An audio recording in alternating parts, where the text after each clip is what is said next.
C'est pour nous les petits. Écoutez de parents à parents sur Lyon Première.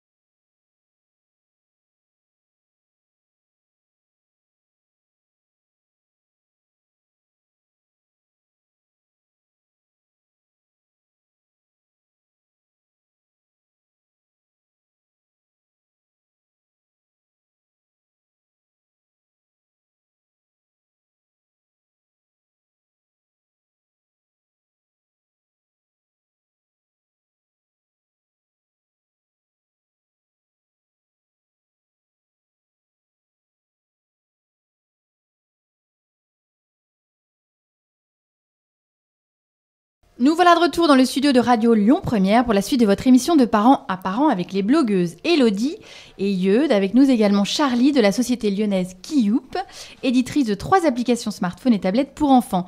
En première partie d'émission, nous vous avons fait part de notre responsabilité d'adultes dans la pratique du numérique par nos enfants. Il en ressort qu'il ne faut pas les laisser seuls avec notre smartphone ou tablette à moins de restreindre leur accès.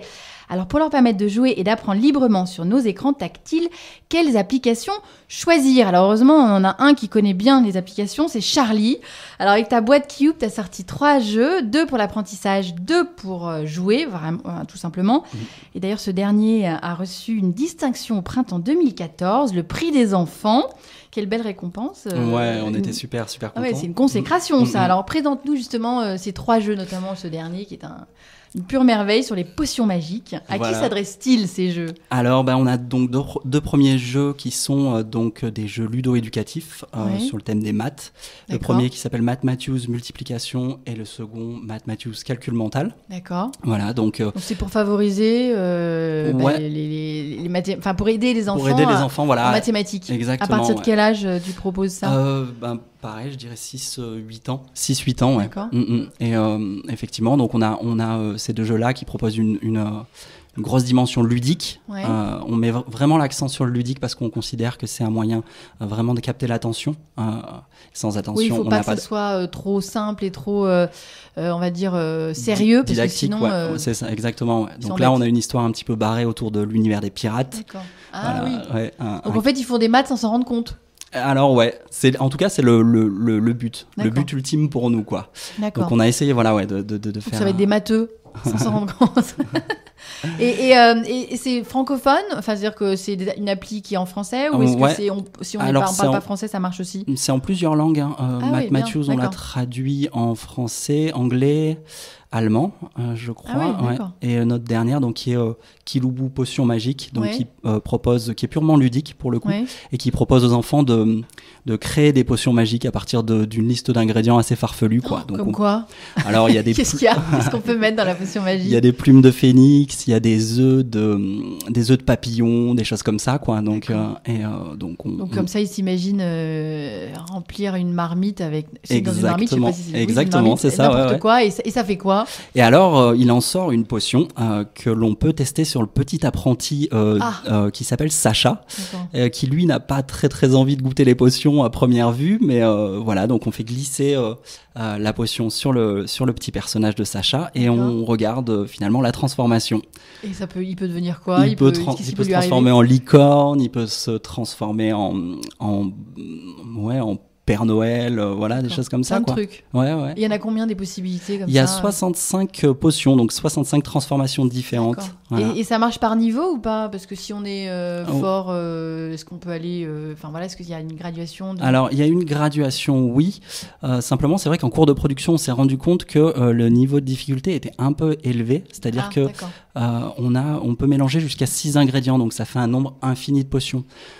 Donc si on a mis en place un petit grimoire qui est une sorte de livre de recettes de potions donc l'enfant peut s'y référer et aller voir directement les recettes. C'est une aide en fait que exactement. Vous avez créée, qui a été nécessaire parce que vous êtes rendu compte que il y avait des potions qui n'étaient pas trouvées. Exactement, tout à fait. Oui, parce qu'il y a quand même vous avez la possibilité de savoir ce que les enfants font sur vos jeux pour faire des versions complètement, des modifications si besoin est. C'est vrai, on a une charte quand même très cadrée. On récupère aucune information personnelle.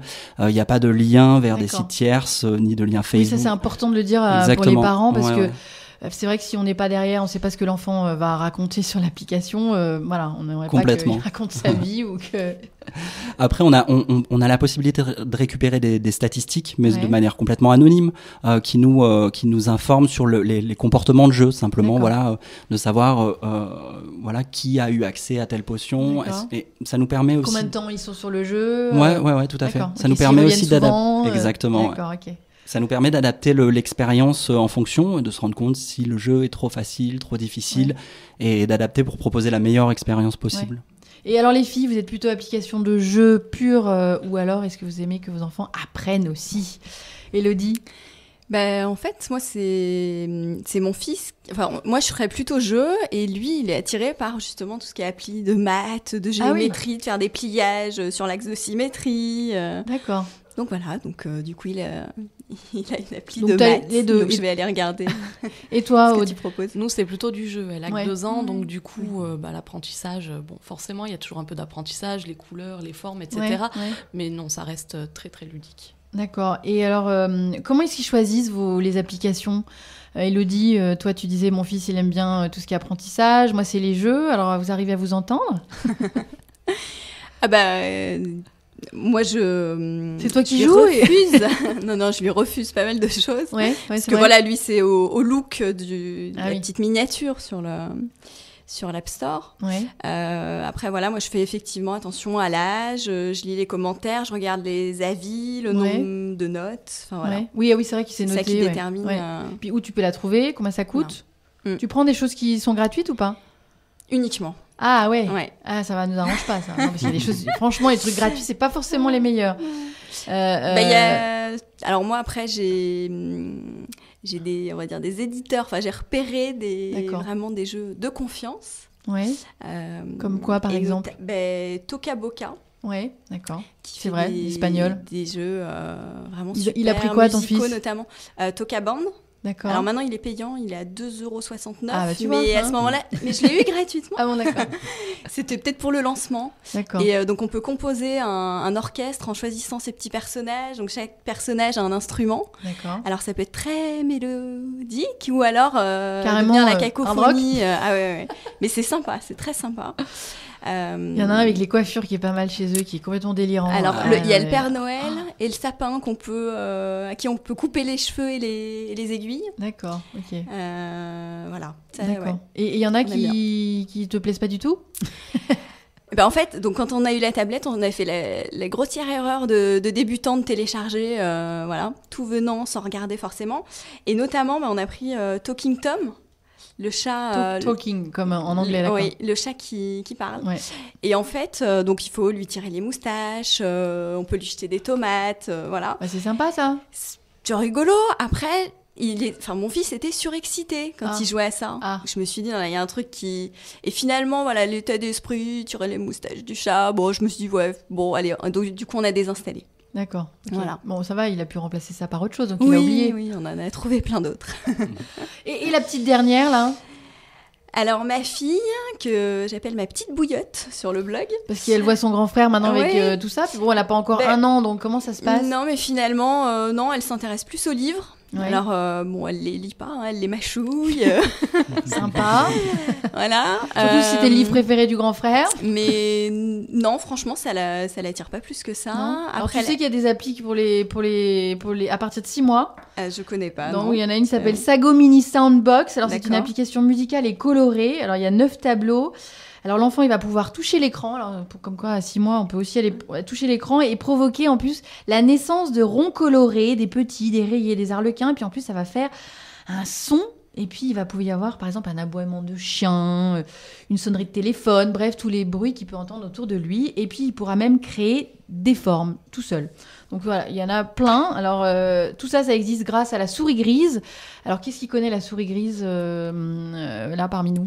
Alors moi je connais effectivement. On fait partie du CRAC, donc qui est un groupement d'éditeurs jeunesse et qui a été mis en place justement par la fondatrice de La Souris Grise. Ouais, et qui permet chaque semaine on peut s'abonner à une newsletter et on a le droit de savoir tout ce qu'ils pensent des applications qui sortent. Et ils ont sorti il y a pas longtemps justement un petit guide 2015 des meilleures applications pour les enfants.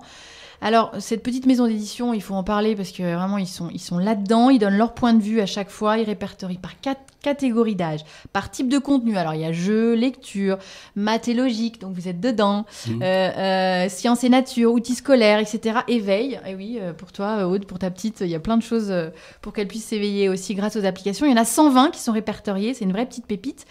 Alors évidemment, il ne suffit pas de lire enfants, jeux et apprentissage pour télécharger une appli, n'est-ce pas, Élodie ? Il ne faut pas se faire avoir sur les applications gratuites qui sont remplies de pubs. Je ne sais pas si vous avez vu, toi, Aude, s'il y a... Si, il y en a certaines qui sont vraiment remplies de pubs. Ouais. Donc là, il faut faire attention avec les enfants.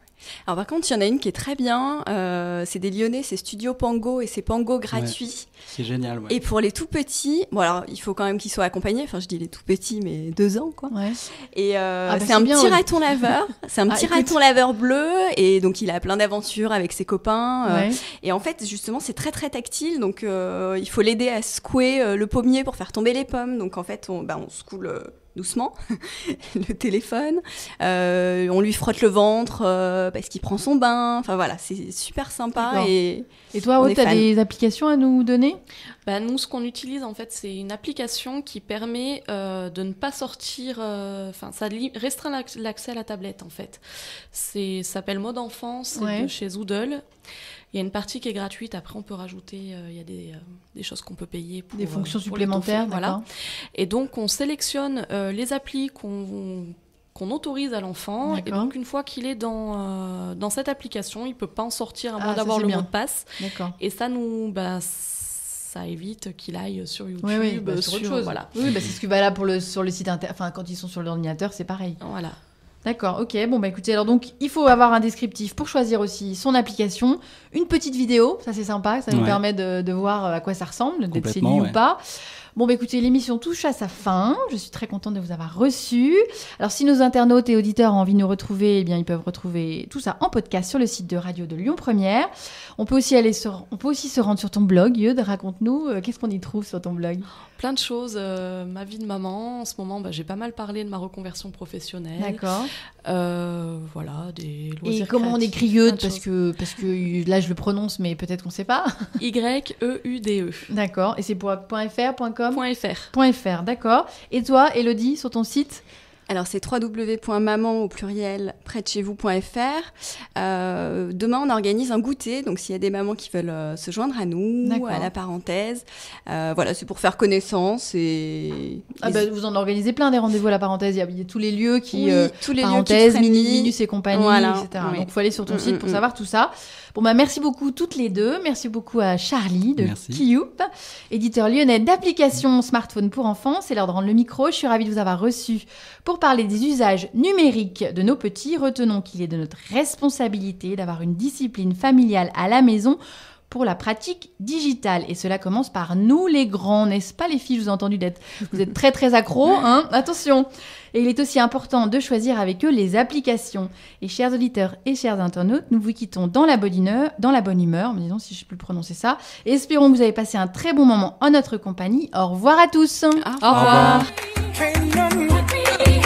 Retrouvez l'émission de Parents à Parents en podcast sur le site www.lyonpremière.com.